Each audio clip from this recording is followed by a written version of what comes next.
Pastry is nice in that it gives you the creative outlet, but also it's a very precise sort of field or craft.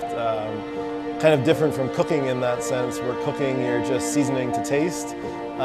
Here we can't add butter or sugar or flour to taste. They're all very specifically calibrated recipes to make sure that we get the final result that we're looking for. So it's nice in that it gives me the opportunity for a creative outlet, but also the numbers side of things as well comes into play.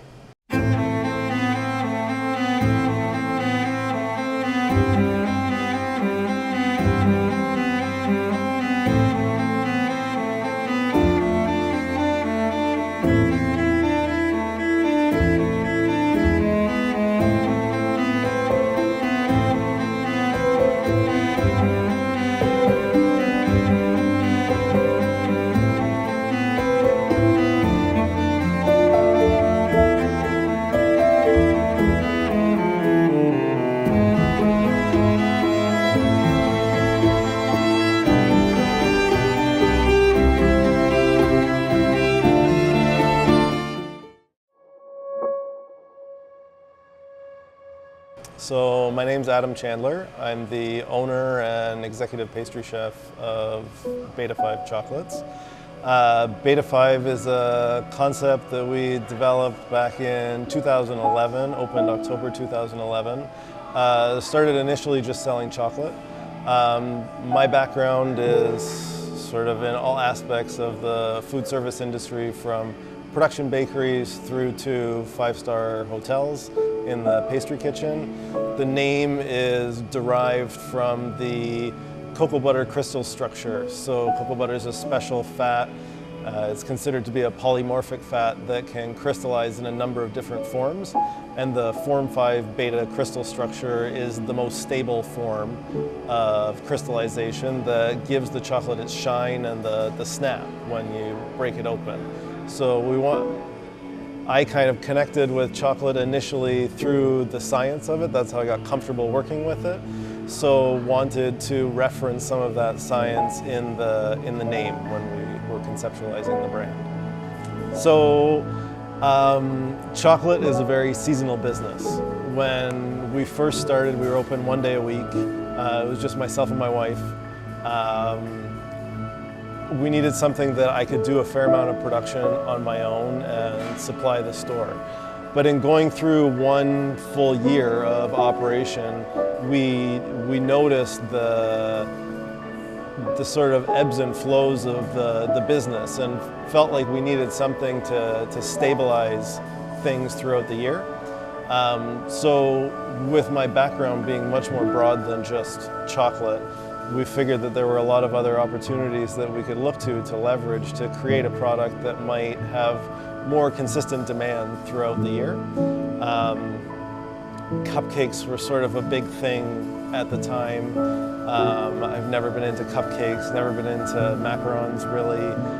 Wanted to do something a little bit different, but we felt that the cream puff was, it was a fun, approachable dessert, but it also gave us a lot of opportunity for creativity. We could do a lot with flavor, do a lot with sort of design and garnish. And so we just thought it was something different that wasn't really being done anywhere in Vancouver to any great extent. So when we first launched them, there were, I think, 6 flavors.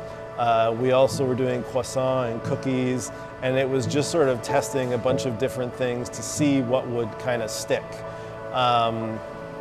Eventually it was the cream puffs that stuck for us. They were easy to manage from a production perspective, really well received by the customers. We managed to stabilize the business a little bit more with them, so we kind of went for it and went all in on the cream puff. I think it's got to be fresh. I think it has to be made the same day. It's all about, it's such a simple thing, but it's all about the textures, right? You want to maintain a relatively crisp shell, nice, soft, creamy fillings. We try to play with 2 or 3 different textures at least in each cream puff. Just makes it a little bit more interesting to eat. So you're not just having this cream puff shell and then it's full of cream. It's sort of a very one-dimensional kind of experience.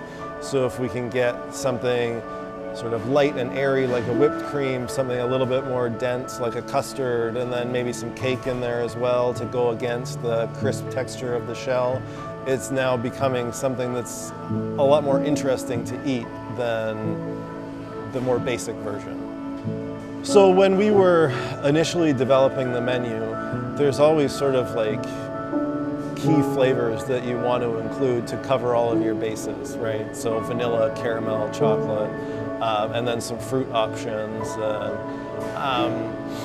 So the chocolate cream puff has been on the menu in some way, shape, or form since the very beginning 6 years ago. The one that we do now, the variations of chocolate, has kind of evolved over the last 3 years to what it's become. We wanted to do something that was sort of showcasing a variety of different flavors and textures of chocolate. So we have the chocolate choux that's flavored with cocoa powder. We've got the cocoa nib custard, which is basically just a cream that's been infused with cocoa nibs. So you keep that sort of creamier or ivory colored custard that tastes really intensely of cocoa. So it's kind of like a bit of a trick in that you've got this white cream that tastes like chocolate would. Then there's the chocolate cake, then the chocolate mousse, the chocolate glaze, the pieces of chocolate as a garnish.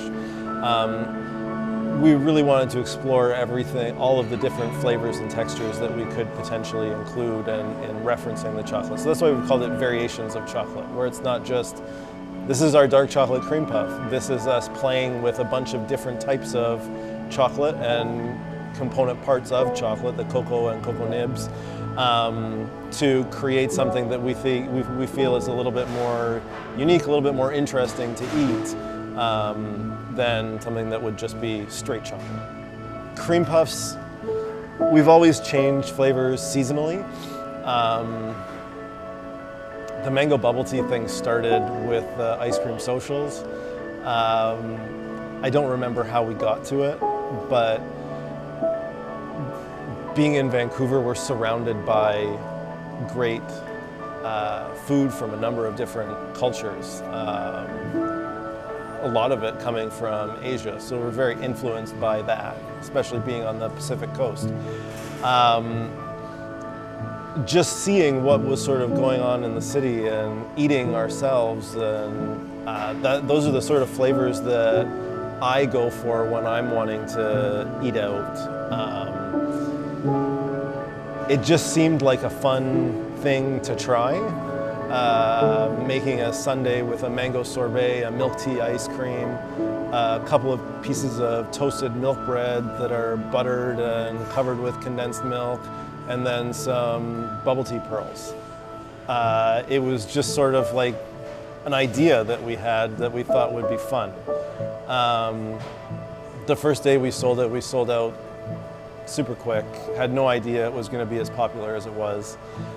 And it's just kind of been something that we've gone and tried to iterate on in a number of different ways. So we've done the mango bubble tea cream puff that comes back periodically depending on the season. We did a similar flavor profile for a chocolate. We do the ice cream sundae. So a lot of it is just playing and trying new things and seeing interesting stuff going on in the city from a food perspective, recognizing the cultural influences that surround us, and then trying to create something that feels very unique to Vancouver. I guess it's sort of kind of a fusion sort of idea where we're taking things from different cultures and blending them together to make them feel like something that's unique to us here. I guess that's where a lot of it comes from. Sometimes we decide that we want to tell a specific story and we'll go down that path and try to explore all of the different flavor opportunities in telling that story. So there's a bunch of different ways that we kind of come at it.